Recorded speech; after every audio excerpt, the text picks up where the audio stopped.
Hati Reina tersentak. Dia tidak menyangka bahwa suplemen itu akan diperiksa sebelum diberikan kepada Reksa. Tapi dia segera tenang. Lagi pula kondisi Reksa saat ini menjelaskan bahwa dokter tidak menemukan sesuatu yang aneh dengan suplemen itu. Pada pemikiran itu, dia berbicara untuk Indra lagi mengatakan, "Niko, menurut saya tidak peduli apa alasan sakitnya Tuan Besar. Yang terpenting sekarang adalah dia bisa sembuh dengan selamat." Niko menatap Reina dengan dingin tapi tidak mengajukan pertanyaan lagi. Akhirnya keluarga Bahtiar bisa bernafas lega. Tiba-tiba ponsel Niko berdering. Ternyata Tiara mengkhawatirkan situasinya. Jadi dia menelpon Niko setelah mempertimbangkan perbedaan waktu. "Saya akan menerima telepon." Meninggalkan kata-kata itu, dia mengambil ponselnya dan berbalik meninggalkan bangsal. Saat Reina memperhatikan sosok Niko yang menjauh, ekspresinya menjadi kesal. Dia tidak sengaja melihat identitas penelpon di layar ponselnya dan menyadari bahwa Tiaralah yang menelpon. Sementara itu suasana di bangsal menjadi lebih tenang setelah Niko pergi. Tony dan Vania duduk di sofa sambil memeluk Gary dan bertanya tentang kehidupannya selama di luar negeri. "Apakah ayahmu pernah membawamu ke suatu tempat selama kamu di luar negeri akhir-akhir ini?" "Ayah mengajak saya menonton Fioner musik Velein dan kami menonton banyak konser. Dia bahkan membawa saya ke Pilibak untuk melihat pameran lukisan." Gary menjelaskan secara singkat apa yang telah dilakukannya. Karena kesepakatannya dengan Niko, dia tidak menyebut nama Tiara. Perlahan-lahan suaranya yang bersemangat dan menggemaskan membawa keceriaan kembali ke suasana yang berat di bangsal. Namun senyum di wajah Reina dan orang tuanya tidak disadari oleh mereka. Mata Reina khususnya terlihat dingin sekali saat dia menatap Gary. Tidak heran, dia adalah putra Tiara yang menyebalkan. Jika dia bisa berbohong di usia yang begitu muda, orang lain tidak tahu. Tapi bagaimana mungkin dia tidak tahu? Di Wina, mereka berdua jelas tinggal bersama Tiara. Saat dia melihat Tony dan Vania ditipu oleh anak nakal itu, Reina merasa bahwa jika dia tinggal lebih lama lagi, dia pasti akan sangat marah. Selain itu, dia ingin tahu mengapa Tiara menelpon Niko. Jadi dia berdiri dan berkata sambil tersenyum, "Sudah lama sekali Niko menelpon, saya akan memeriksanya." Setelah berbicara, dia berbalik dan berjalan keluar dari bangsal, tetapi tidak melihat Niko. Untungnya dia berhasil menemukan Niko di balkon di ujung lorong. Dia mendekat dengan langkah ringan hanya untuk melihat ekspresi lembut di wajah Niko yang belum pernah dia lihat sebelumnya. Saat melihat itu, dia mengatupkan giginya karena cemburu. Sementara itu di balkon, Niko tidak tahu bahwa Reina telah menemukannya. Niko memberitahu Tiara tentang situasi yang dialaminya. "Kakek masih dalam keadaan koma dan kondisinya tidak terlalu optimis." "Bagaimana ini bisa terjadi? Bukankah dia baik-baik saja beberapa waktu yang lalu? Dia bahkan bisa datang ke Wina." Melalui panggilan video, Tiara menatap Niko dengan cemas. "Apakah dokter mengatakan apa penyebabnya?" "Menurut dokter, dia terlalu banyak membebani pikirannya," jawab Niko jujur. Mendengar itu, Tiara menjadi semakin khawatir. Jika memang benar demikian, penyakit Reksa sangat berkaitan dengan penolakan Niko untuk menikah dan kepergiannya. Dia menatap Niko, tatapannya cemas dan tertekan. "Apa kamu baik-baik saja? Apakah orang tuamu menyalahkanmu? Pada saat yang sama, dia mulai menyalahkan dirinya sendiri. Mengapa dia tidak lebih baik? Jika dia lebih baik, Niko tidak perlu menanggung begitu banyak tekanan dengan memilih untuk bersamanya. Saat memikirkan hal itu, matanya memerah. Setelah melihat itu, Niko tahu bahwa Tiara mengkhawatirkan hal-hal yang tidak perlu lagi. Jadi dia membujuknya dengan lembut. Saya baik-baik saja, jangan terlalu memikirkannya. Tiara mendengus dan mengangguk mencoba mengendalikan emosinya. Dia tidak ingin Niko mengkhawatirkannya di atas kondisi kakeknya. Setelah keduanya berbicara lebih lama, Niko berkata, saya masih ada urusan di sini. Jadi saya akan menghubungimu nanti jika saya ada waktu. Baiklah, kamu harus jaga dirimu dan Gary. Tiara mengingatkannya dengan anggukan sebelum menutup telepon, namun hatinya masih terasa sedikit berat. Saya harap Tuan Besar Samuel akan segera sembuh. Tiara meletakkan ponselnya dan berdoa untuk Reksa. Segera setelah itu dia mengumpulkan emosinya dan melanjutkan latihan biolanya. Beberapa saat kemudian Hatawi datang berkunjung. Ketika dia melihat Tiara yang sedang memainkan biolanya, dia tidak langsung melangkah maju untuk menyela, melainkan berdiri dengan tenang di depan pintu dan mendengarkan. Dia selalu merasa bahwa Tiara adalah satu-satunya orang lain yang pernah dilihatnya, selain Sandi yang memiliki bakat yang sangat tinggi dalam bidang musik. Ketika dia melihat Tiara meletakkan biola setelah selesai bermain, dia bertepuk tangan dengan senyum puas di wajahnya.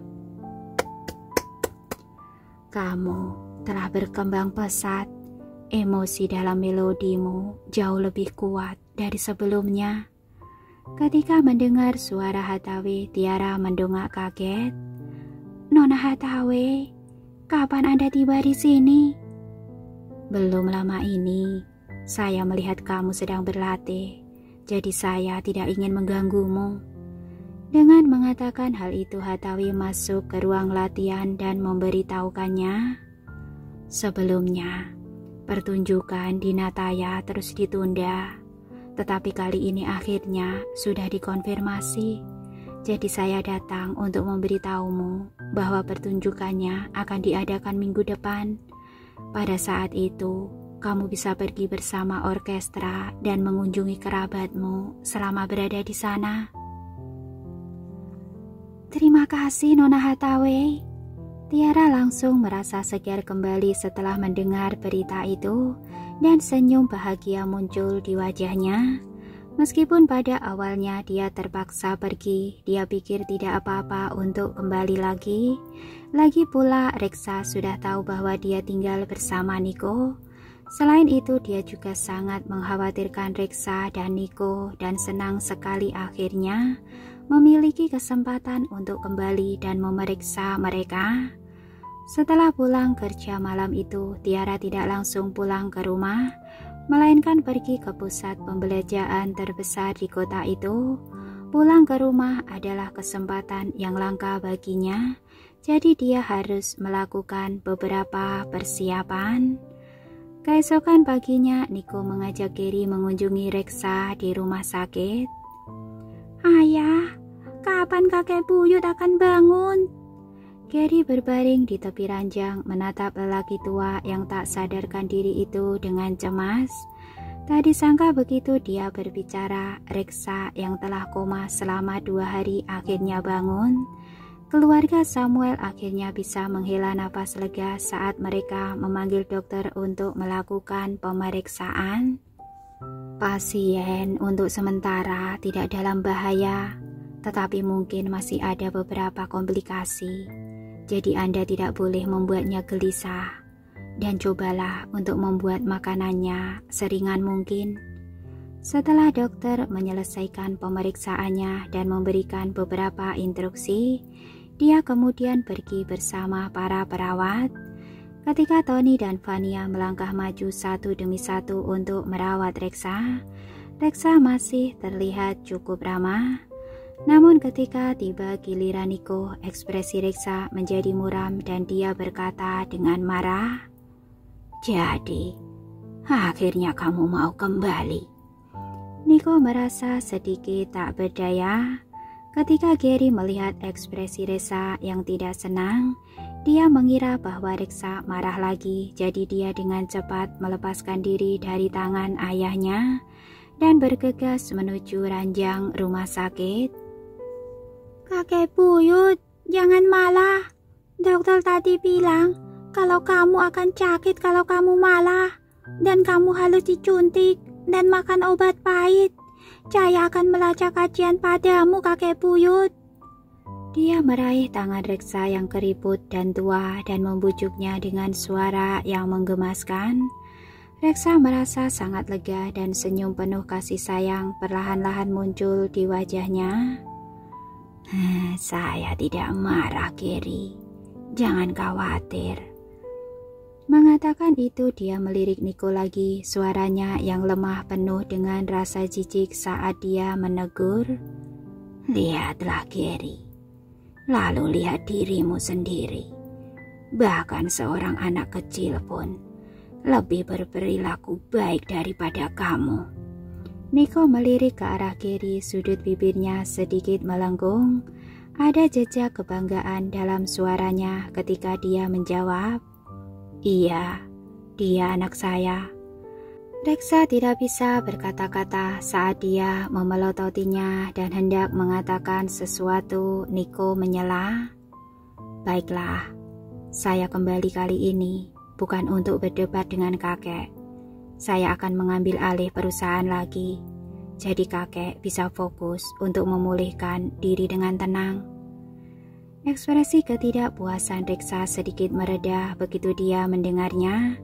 Setelah Nico dan Reksa berhenti bertengkar, suasana di bangsal menjadi lebih ringan dan Reksa dapat mengobrol dengan cucunya lagi.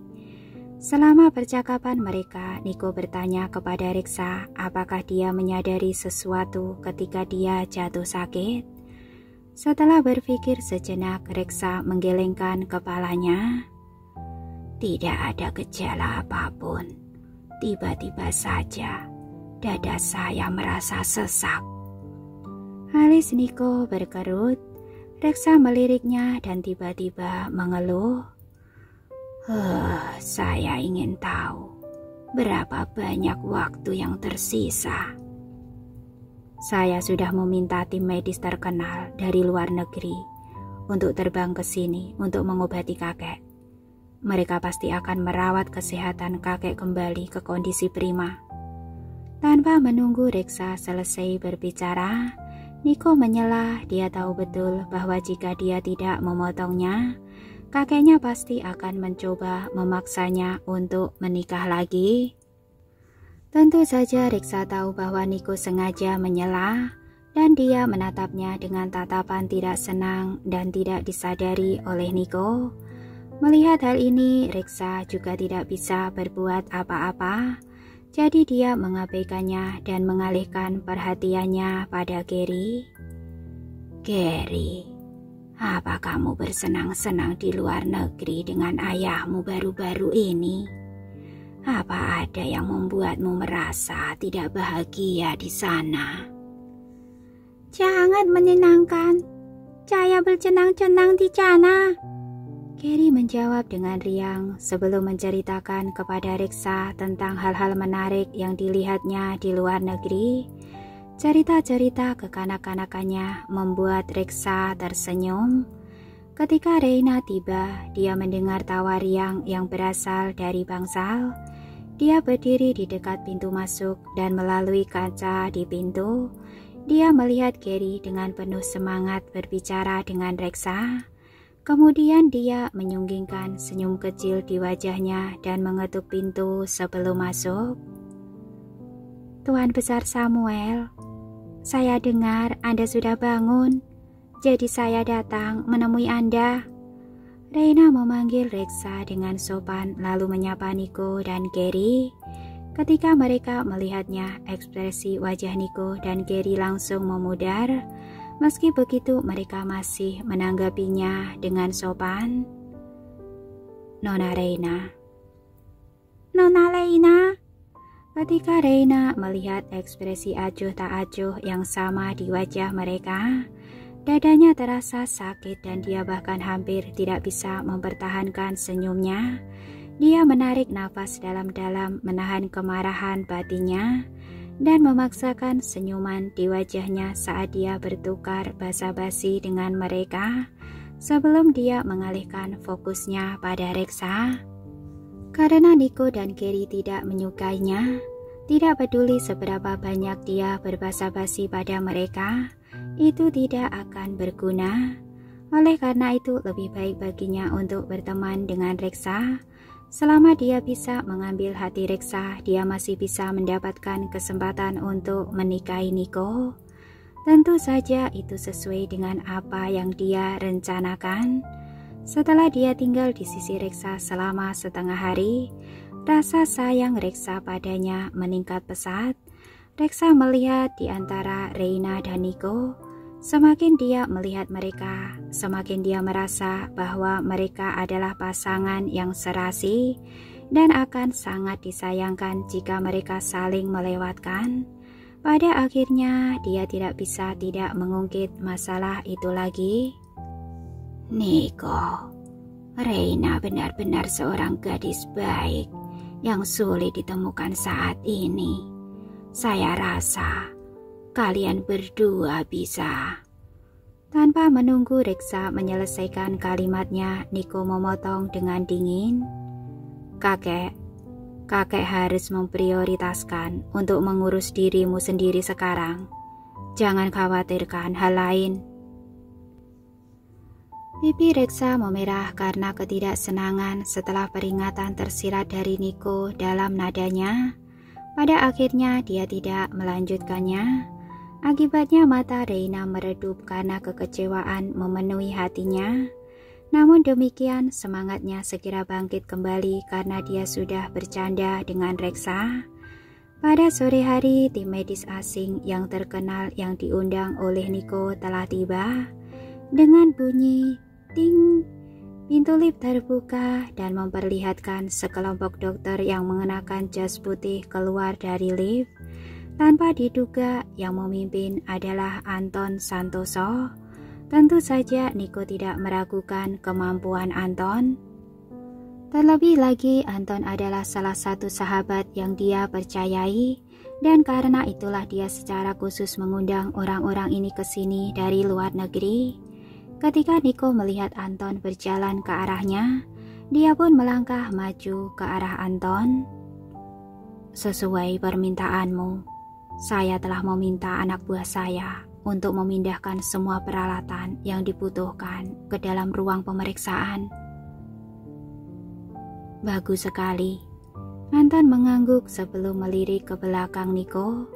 Di mana orang tua itu? Dia baru saja dikirim ke ruang pemeriksaan untuk melakukan persiapan. Nico menjawab sebelum dengan sengaja menambahkan, tolong bantu saya memeriksa kesehatannya dengan benar kali ini. Jangan khawatir, serahkan saja pada saya. Anton mengangguk. Reina menjadi gugup karena jantungnya berdebar ketika dia mendengarkan percakapan mereka di samping mereka. Dia telah mendengar betapa jeniusnya Anton Santoso di bidang medis dan tahu betapa terampilnya dia dalam industri medis. Dia menjadi sedikit khawatir tentang apa yang akan ditemukan oleh pria ini selama pemeriksaan. Mungkin saja tatapannya terlalu tajam karena Anton mengalihkan perhatiannya ke arah Reina pada saat itu.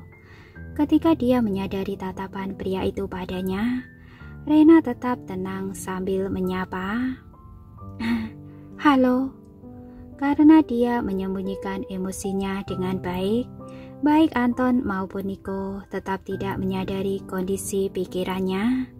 Pada saat itulah asisten Anton datang dan melaporkan, Dokter, semuanya sudah siap sekarang. Anton mengangguk dan memberi isyarat pada Niko sebelum memasuki ruang pemeriksaan. Niko yang tanpa ekspresi berdiri di dalam ruang pemeriksaan. Postur tubuhnya yang tegak seperti pohon yang tinggi memancarkan aura agung di sekelilingnya. Saat Reina memperhatikan bagaimana sikap Niko, dia mencoba untuk mencairkan ketegangan yang suram di sana dengan mencari topik untuk dibicarakan. Saya kenal Anton Santoso. Dia salah satu dokter terbaik di dunia. Dengan adanya dia, saya yakin Tuan Besar Samuel akan baik-baik saja. Pria itu menatapnya dengan tatapan dingin sebagai tanda bahwa dia tidak akan memperhatikannya lagi. Sambil melihat pria itu mengabaikannya, Reina menjadi sedih dan jengkel. Apa yang dimiliki Tiara yang tidak saya miliki, sehingga dia memandang saya seperti ini? Memikirkan kembali hadikan yang disaksikan di balkon, dia menjadi lebih tidak puas. Niko adalah seseorang yang saya sukai. Saya tidak akan pernah membiarkan wanita lain merebut pria milik saya. Di ruang pemeriksaan, Anton telah melakukan pemeriksaan menyeluruh terhadap Reksa. Reksa sangat kooperatif selama pemeriksaan. Butuh waktu beberapa jam sebelum pemeriksaan akhirnya selesai. Pria tua itu kemudian diantar kembali ke bangsal oleh para perawat. Niko di sisi lain tetap berada di belakang karena dia ingin bertemu dengan Anton. Adapun Reina, dia juga ingin mengetahui apa yang ditemukan Anton. Dan karena itulah dia mengikuti Niko menunggu di luar ruang pemeriksaan. Butuh beberapa saat sebelum Anton keluar dengan langkah lambat dari ruang pemeriksaan. Niko segera menghampiri dokter tersebut begitu melihatnya dan bertanya, "Bagaimana keadaannya?" Reina mengikutinya dengan kekhawatiran yang tertulis di wajahnya. "Dokter Anton, bagaimana hasil pemeriksaan Tuan Besar Samuel?"